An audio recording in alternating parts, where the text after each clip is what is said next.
Mi nombre es Ángel David Avendaño y vamos a hablar del teorema de Solow. El teorema de Solow es una de las piezas más importantes de la teoría de grupos en matemáticas. Se trata de un conjunto de resultados que describen la estructura de los grupos finitos, ayudando a entender cómo se descomponen en partes más pequeñas y manejables llamadas subgrupos de Solow. El teorema lleva el nombre de Lowin-Solow, un matemático noruego del siglo XIX. Solow formuló su teorema en 1872, basándose en trabajos anteriores sobre la teoría de grupos, especialmente de matemáticos como Évariste Galois y Camille Jordan, quienes ya habían comenzado a explorar la naturaleza de los grupos finitos. Solow encontró una manera de predecir cuántos subgrupos de un cierto tamaño podían existir en un grupo, lo que fue un avance significativo en este campo. Pero, ¿qué es un grupo en matemáticas?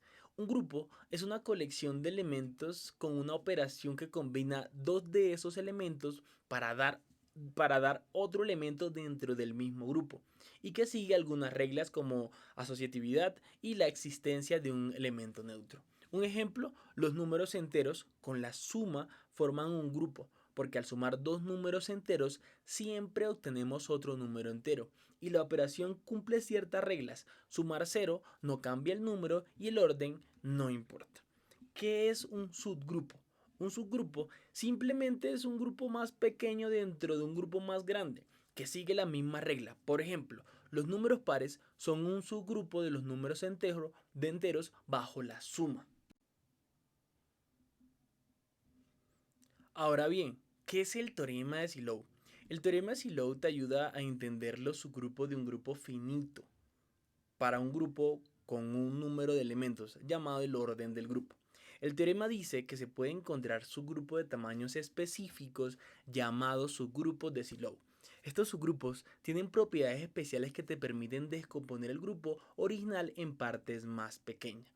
Una explicación sencilla sería: imagina que tienes un grupo de personas, tu grupo finito, y quieres saber cuántos subgrupos pueden formar que tengan un tamaño particular. El teorema de Solow te dice: existen subgrupos de un tamaño determinado. Por ejemplo, si el número de personas es divisible por un número primo como 3 o 5, entonces siempre puedes encontrar un subgrupo con ese número de personas. Segundo, te dice cuántos subgrupos de tamaño existen. No solo te garantiza que existe uno, sino que también te da pistas sobre cuántos hay y cómo están relacionados entre sí. Ahora bien, ¿por qué es importante? El teorema de Solow es crucial en matemáticas porque te permite analizar grupos finitos en términos de subgrupos más pequeños.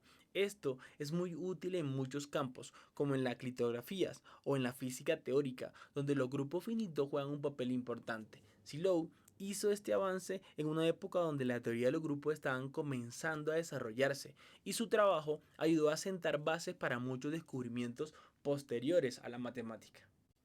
Ahora bien, ¿cómo se aplica Solow y la sociedad? En términos de la sociedad, el término de Solow puede compararse a la organización deficiente de grupos o subgrupos en una comunidad o equipo. En este sentido, el teorema te da las herramientas para entender cuántos grupos pequeños puedes formar y cómo puedes interactuar entre ellos. Además, te asegura que estos subgrupos no se forman de manera aleatoria, sino que siguen una estructura lógica que facilita la organización de la sociedad.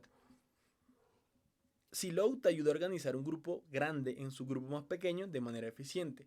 Te dice cuánto su grupo puede formar y de qué tamaños. El teorema se aplica a grupos finitos como una sociedad con números limitados de miembros.